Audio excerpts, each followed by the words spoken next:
സത്യം പറയുകയാണെങ്കിൽ ഇൻഫിനിക്സ് എന്ന് പറയുന്ന സ്മാർട്ട് ഫോൺ ബ്രാൻഡിനെ കുറിച്ച് ഞാൻ ഇത്രയും കാലം കരുതിയിരുന്നത്, അല്ലെങ്കിൽ ഞാൻ ആ ഒരു ബ്രാൻഡിൻ്റെ സ്മാർട്ട് ഫോൺ ആദ്യമായിട്ട് റിവ്യൂ ചെയ്യുന്ന സമയം വരെ കരുതിയിരുന്നത് ഒരു ചൈനീസ് സ്മാർട്ട് ഫോൺ ബ്രാൻഡ്, ഒരു തല്ലിപ്പൊളി സ്മാർട്ട് ഫോണുകൾ ഇറക്കുന്ന ബ്രാൻഡ് എന്നുള്ള രീതിയിലായിരുന്നു ഞാൻ ചിന്തിച്ചിരുന്നത്. പക്ഷേ ആദ്യമായിട്ട് എൻ്റെ ചാനലിൽ ഞാൻ ആ ഒരു ഇൻഫിനിക്സിൻ്റെ ഒരു സ്മാർട്ട് ഫോൺ റിവ്യൂ ചെയ്ത സമയത്ത് ആ ഒരു ചിന്തയിൽ ചെറുതായിട്ടൊരു മാറ്റം വന്നു. പക്ഷേ ഇന്ന് ഞാൻ ഈ ഒരു റിവ്യൂ ചെയ്യാൻ വന്ന smart phone Infinix note 50S 5G smart ഫോണാണ്.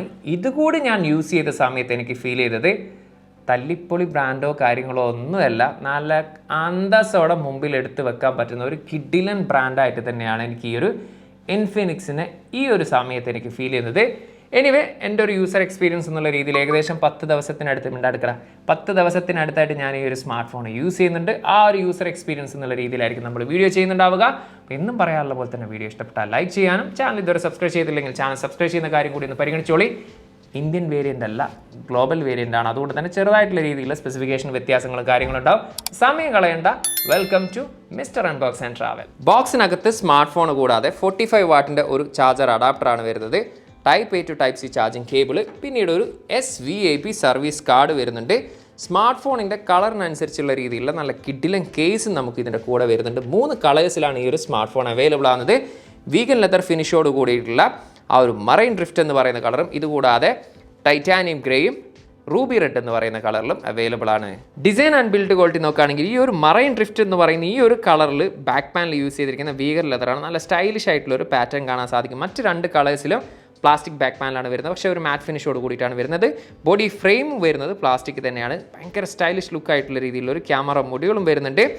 7.65 mm ആണ് ഈ ഒരു വീഗൻ ലെതറിൻ്റെ ബോഡി തിക്നെസ് എങ്കിൽ മറ്റ് 2 പ്ലാസ്റ്റിക് മോഡലിലും 7.6 mm ബോഡി തിക്നെസ്സും 180 gram ആണ് ബോഡി വെയിറ്റ് വരുന്നത്. കർവ്ഡ് ഡിസൈൻ ആയതുകൊണ്ട് തന്നെ നല്ല രീതിയിൽ നമുക്കിത് ഹാൻഡിൽ ചെയ്യാൻ സാധിക്കുന്നുണ്ട്. എനിവേ, റൈറ്റ് സൈഡിലാണ് പവർ ബട്ടണും വോളിയം റോക്കേഴ്സ് ഉൾപ്പെടുത്തിയിരിക്കുന്നത്. മുകൾ വശത്തായിട്ട് ഒരു നോയ്സ് ക്യാൻസലേഷൻ മൈക്ക്, അതുപോലെ തന്നെ നമുക്കൊരു secondary speaker grill. Left side complete blank ആണ്. താഴ്വശത്താണ് സിം ട്രേ യൂസ് ചെയ്തിരിക്കുന്നത്. ഒരേ സമയം 2 നാനോ സിം കാർഡാണ് യൂസ് ചെയ്യാൻ സാധിക്കുക. മെമ്മറി കാർഡ് ഓപ്ഷൻ ഇല്ല. Internal mic, type C charging port, speaker grill, ഇത്രയും കാര്യങ്ങളാണ് നമുക്ക് ഒറ്റ മോഡൽ ഡിസൈനിൽ കാണാൻ സാധിക്കുന്നത്. പേഴ്സണലി എനിക്ക് ഭയങ്കര ഇഷ്ടപ്പെട്ടുള്ള ഒരു ഡിസൈനായിട്ട് തന്നെയാണ് ഫീൽ ചെയ്യുന്നത്. ഇനി ബിൽഡ് ക്വാളിറ്റിയുടെ കാര്യം എടുത്തു കഴിഞ്ഞാൽ മിലിറ്ററി ഗ്രേഡ് പ്രൊട്ടക്ഷനോട് കൂടിയിട്ടുള്ള സ്മാർട്ട് ഫോണാണ്. ഇത് കൂടാതെ തന്നെ IP64 റേറ്റഡോട് കൂടിയിട്ടുള്ള water and dust resistance smart phone കൂടിയാണിത്. ഡിസ്പ്ലേ വരുന്നത് 6.78 ഇഞ്ചിൻ്റെ 3D കർവ്ഡ് AMOLED ഡിസ്പ്ലേ ആണ്. ഫുൾ HD+ ആണ് റെസൊല്യൂഷൻ. 144 ഹെർട്സിൻ്റെ റിഫ്രഷ് റേറ്റോട് കൂടിയിട്ടുള്ള ഡിസ്പ്ലേ ആണ്. പക്ഷേ ഈ ഒരു 144 ഹെർട്സ് എന്ന് പറയുന്നത് എല്ലാ ആപ്ലിക്കേഷനിലും അപ്ലിക്കബിൾ അല്ല. നമുക്ക് കോള്, മെസ്സേജ് തുടങ്ങിയിട്ടുള്ള ചില ആപ്ലിക്കേഷൻസിൽ മാത്രമേ നമുക്ക് 144 ഹെർട്സ് ലഭിക്കുകയുള്ളൂ. ബാക്കിയുള്ള ആപ്ലിക്കേഷൻസിലൊക്കെ 120 ഹെർട്സ് എന്നുള്ള രീതിയിലാണ് ലഭിക്കുക. എനിവേ, കോർണിംഗ് ഗോറില്ല ഗ്ലാസിൻ്റെ 5 ആണ് പ്രൊട്ടക്ഷനായിട്ട് യൂസ് ചെയ്തിരിക്കുന്നത്. 1300 നിറ്റ്സ് ആണ് ഇതിൻ്റെ പീക്ക് ബ്രൈറ്റ്നസ് ലെവൽ വരുന്നത്. അതുകൊണ്ട് തന്നെ പുറത്തൊക്കെ പോയാൽ തന്നെ നമുക്ക് കാര്യങ്ങളൊക്കെ നല്ല രീതിയിൽ തന്നെ റീഡ് ചെയ്യാൻ സാധിക്കുന്നുണ്ട്. 393 പിക്സൽ പെർ ഇഞ്ചാണ് ഇതിൻ്റെ ഡെൻസിറ്റി. നല്ല ഷാർപ്പായിട്ടുള്ള ഡിസ്പ്ലേ ആണെന്ന് പറയാം. HDR10+ ഇതിൽ സപ്പോർട്ടാണ്. 10 ബിറ്റിൻ്റെ ഡിസ്പ്ലേ ആണ്. അതുപോലെ തന്നെ 2304 ഹെർട്സിൻ്റെ PWM ഡിമ്മിങ് ഇതിൽ സപ്പോർട്ടാണ്. അതായത് നമുക്ക് നൈറ്റിലൊക്കെ യൂസ് ചെയ്യുന്ന സമയത്ത് തന്നെ താരതമ്യേന ഫ്ലിക്കറിങ് കുറവായതുകൊണ്ട് തന്നെ കണ്ണിലുണ്ടാകുന്ന സ്ട്രെയിനും താരതമ്യേന കുറവ് തന്നെയായിരിക്കും. ഓവറോൾ ഡിസ്പ്ലേ വൈസ് പറയാനാണെങ്കിൽ ഒരു സംശയത്തിൻ്റെ ആവശ്യമില്ല. ഈ ഒരു പ്രൈസ് സെഗ്മെന്റിൽ one of the best display എന്നുള്ള രീതിയിൽ തന്നെയാണ് ഫീൽ ചെയ്തിട്ടുള്ളത്. MediaTek Dimensity 7300 Ultimate എന്ന് പറയുന്ന 5G പ്രോസസ്സറാണ് വരുന്നത്. 4 നാനോമീറ്റർ ടെക്നോളജിയിൽ ഒക്ടാ കോറിൽ 2.5 GHz ക്ലോക്ക് സ്പീഡും മാലി G615 MC2 ആണ് ഇതിൽ ഉപയോഗിച്ചിരിക്കുന്നത്. GPU പെർഫോമൻസ് സൈഡിനെ കുറിച്ച് പറയാനാണെങ്കിൽ ഞാൻ ഏകദേശം കുറച്ച് ദിവസമായിട്ട് ഈ ഒരു സ്മാർട്ട് ഫോൺ യൂസ് ചെയ്യുന്നുണ്ട്. ആ ഒരു എക്സ്പീരിയൻസിൽ പറയാനാണെങ്കിൽ ഈ ഒരു സമയം വരെ യാതൊരു തരത്തിലുള്ള ഇഷ്യൂസും എനിക്ക് ഫേസ് ചെയ്യേണ്ടി വന്നിട്ടില്ല. നല്ല ഫാസ്റ്റ് ആൻഡ് സ്മൂത്ത് ആയിട്ട് തന്നെ എനിക്ക് യൂസ് ചെയ്യാൻ സാധിച്ചിട്ടുണ്ട്. എസ്പെഷ്യലി ഗെയിമിംഗ് കാര്യം എടുത്തു കഴിഞ്ഞാൽ ഈ ഒരു പ്രൈസ് സെഗ്മെന്റിലെ one of the best gaming experience എന്നുള്ള രീതിയിലാണ് എനിക്ക് ഫീൽ ചെയ്തിട്ടുള്ളത്. എസ്പെഷ്യലി ഞാൻ ഇതിൽ കോൾ ഓഫ് ഡ്യൂട്ടിയാണ് കളിച്ചത്. ഏകദേശം 35 to 40 മിനിറ്റ്സ് ഞാൻ കളിച്ചപ്പോഴും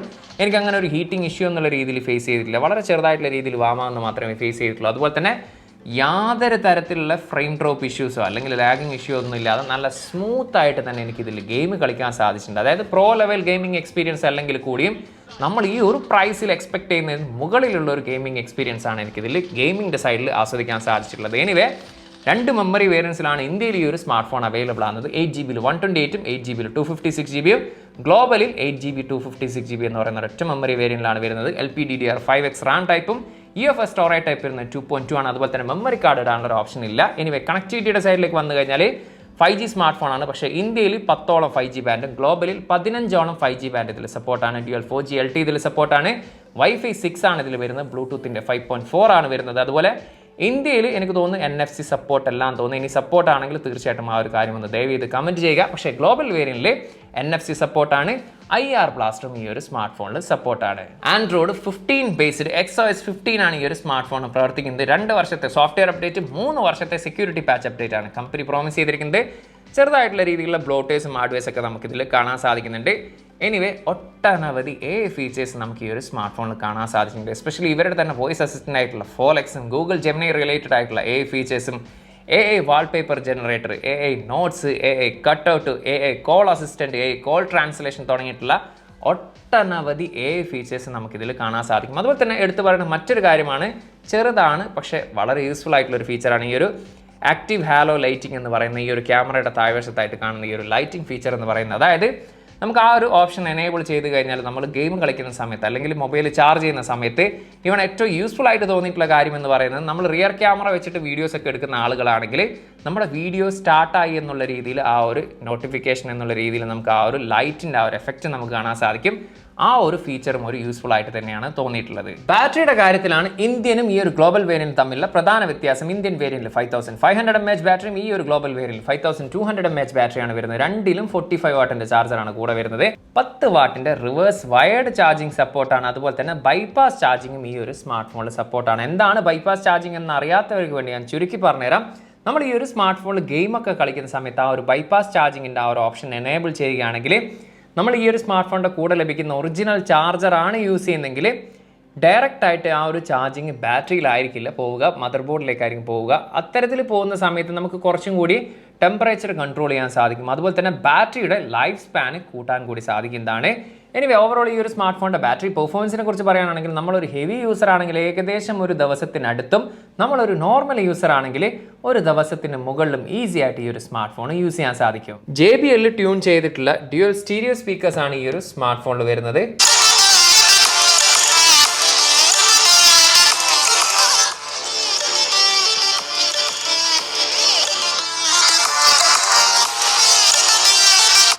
സ്റ്റീരിയോ സ്പീക്കേഴ്സ് ആയതുകൊണ്ട് തന്നെ അത്യാവശ്യം ലൗഡിയാണ്. മാത്രമല്ല ഈ ഒരു പ്രൈസ് സെഗ്മെന്റിൽ അത്യാവശ്യം നല്ലൊരു സ്പീക്കർ ക്വാളിറ്റി എന്നുള്ള രീതിയിലാണ് ഫീൽ ചെയ്തത്. ഇൻ ഡിസ്പ്ലേ ഫിംഗർ പ്രിന്റ് സ്കാനറാണ്, ഒപ്റ്റിക്കലാണ് സെൻസർ യൂസ് ചെയ്തിരിക്കുന്നത്. വളരെ ഫാസ്റ്റ് ആയിട്ടും ആക്യുറേറ്റ് ആയിട്ടും നമുക്ക് ഫിംഗർ ലോക്ക് വർക്ക് ചെയ്യുന്ന കാണാൻ സാധിക്കും. 2D ഫേസ് ലോക്കാണ് യൂസ് ചെയ്തിരിക്കുന്നത്. ഫേസ് ലോക്കും വളരെ പെട്ടെന്ന് തന്നെ ഡിറ്റക്ട് ചെയ്യുന്നുണ്ട്. 2 ക്യാമറയാണ് പിറകിൽ വരുന്നത്. സോണിയുടെ IMX682 സെൻസറോട് കൂടിയിട്ടുള്ള 64 മെഗാ പിക്സലിൻ്റെ മെയിൻ ലെൻസും 2 മെഗാ പിക്സലിൻ്റെ മാക്രോ ലെൻസും. മൂന്നാമത്തെ ക്യാമറ സൂക്ഷിച്ച് നോക്കേണ്ടതുണ്ട്, അൾട്രാ വൈഡ് അല്ല, IR ബ്ലാസ്റ്ററാണ് വരുന്നത്. എനിവേ റിയർ ക്യാമറയിൽ എടുത്തിരിക്കുന്ന ഫോട്ടോസിനെ കുറിച്ച് ഒറ്റ വാക്കിൽ പറയാനാണെങ്കിൽ കിഡിലൻ എന്നുള്ള രീതിയിലാണ് ഫീൽ ചെയ്തത്. എസ്പെഷ്യലി നല്ല ഡീറ്റെയിൽസ് നമുക്ക് മിക്ക ഫോട്ടോസിലും കാണാൻ സാധിച്ചിട്ടുണ്ട്. അത് ഡേലൈറ്റിൻ്റെ കാര്യം എടുത്തു കഴിഞ്ഞാലും HDR പെർഫോമൻസിൻ്റെ കാര്യം എടുത്തു കഴിഞ്ഞാലും അത്യാവശ്യം നല്ല രീതിയിലുള്ള പോർട്രേറ്റ് ഫോട്ടോസും നമുക്ക് കാണാൻ സാധിച്ചിട്ടുണ്ട്.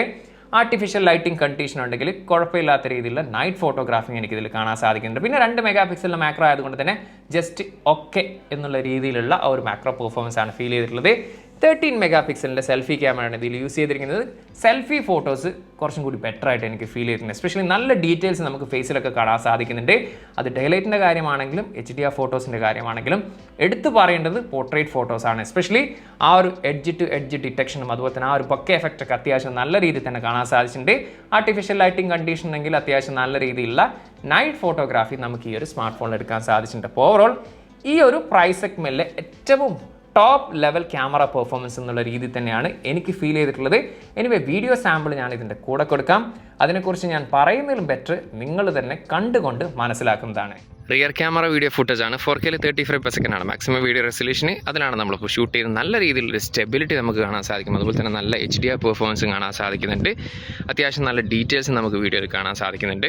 ഓവറോൾ ഈ ഒരു പ്രൈസ് റേഞ്ചിൽ one of the best video quality എന്നുള്ള രീതിയിലാണ് ഫീൽ ചെയ്തിട്ടുള്ളത്. സെൽഫി വീഡിയോ ഫുട്ടേജ് ആണ്. 4K 30 ഫ്രെയിം പെർ സെക്കൻഡ് ആണ് മാക്സിമം വീഡിയോ റെസൊല്യൂഷൻ. എടുത്ത് പറയേണ്ടത് 4K ആണെങ്കിൽ കൂടിയും അത്യാവശ്യം നല്ല രീതിയിലുള്ളൊരു സ്റ്റെബിലിറ്റി നമുക്ക് കാണാൻ സാധിക്കും. അതുപോലെ തന്നെ മോർണിംഗ് ടൈമാണ് ഞാൻ ഷൂട്ട് ചെയ്യുന്നത്. നല്ല ബ്രൈറ്റ് ആയിട്ടുള്ള സിറ്റുവേഷൻ ആണ്. പക്ഷേ നല്ല രീതിയിൽ തന്നെ നമുക്ക് ഫേസ് ഒക്കെ കാണാൻ സാധിക്കുന്നുണ്ട്. അതുപോലെ തന്നെ കുഴപ്പമില്ലാത്ത രീതിയിലുള്ളൊരു HDR പെർഫോമൻസും ഇതിൽ കാണാൻ സാധിക്കുന്നുണ്ട്.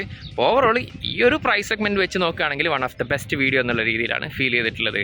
ഈ ഒരു സ്മാർട്ട് ഫോണിന്റെ പ്രൈസ് ഇവിടെ ഖത്തറിൽ വരുന്നത് 8+256 GB 719 ഖത്തറിയാലാണ്. ഒഫീഷ്യലി പ്രൈസ് വരുന്നത് വരുന്ന ഈ ഒരു സ്മാർട്ട് ഫോൺ ഖത്തറിൽ മാത്രമല്ല മറ്റു GCC രാജ്യങ്ങളിലും ഇന്ത്യയിലും ഈ ഒരു സ്മാർട്ട് ഫോൺ വാറണ്ടി നിങ്ങൾക്ക് ക്ലെയിം ചെയ്യാൻ സാധിക്കുന്നതാണ്. ഇനി ഓവറോൾ ഈ ഒരു സ്മാർട്ട് ഫോണിനെ കുറിച്ച് പറയുകയാണെങ്കിൽ ഇത്രയും ദിവസം യൂസ് ചെയ്തൊരു എക്സ്പീരിയൻസിൽ എനിക്ക് അങ്ങനെ പറയത്തക്ക രീതിയിലുള്ള നെഗറ്റീവോ കാര്യങ്ങളൊന്നും ഇതുവരെ എനിക്ക് ഫേസ് ചെയ്യേണ്ടി വന്നിട്ടില്ല. മറിച്ച് ഈ ഒരു പ്രൈസ് സെഗ്മെൻറ്റിൽ one of the best smart phone എന്നുള്ള രീതിയിലാണ് ഫീൽ ചെയ്തിട്ടുള്ളത്. കിടിലനായിട്ടുള്ള ക്യാമറ പെർഫോമൻസ്, സൂപ്പർബായിട്ടുള്ള ഡിസ്പ്ലേ ക്വാളിറ്റി, അത്യാവശ്യം നല്ല രീതിയിലുള്ള speaker quality, battery performance, hardware and software experience തുടങ്ങിയിട്ടുള്ള ഈ ഒരു പ്രൈസ് സെഗ്മെൻറ്റിൽ one of the best smart phone എന്നാണ് എനിക്ക് പേഴ്സണലി ഫീൽ ചെയ്തിട്ടുള്ളത്. ഇനി എന്താണോ നിങ്ങളുടെ ഒപ്പീനിയൻ, തീർച്ചയായിട്ടും ആ ഒരു കാര്യം എന്ന് ദയവ് ചെയ്ത് കമൻറ്റ് ചെയ്യുക. അതുപോലെ തന്നെ ടെക് സംബന്ധമായിട്ടുള്ള സംശയങ്ങളും കാര്യങ്ങളുണ്ടെങ്കിൽ ഇൻസ്റ്റാഗ്രാമിൻ്റെ ഫേസ്ബുക്കിൻ്റെ ലിങ്ക് ഡിസ്ക്രിപ്ഷനിലുണ്ട്.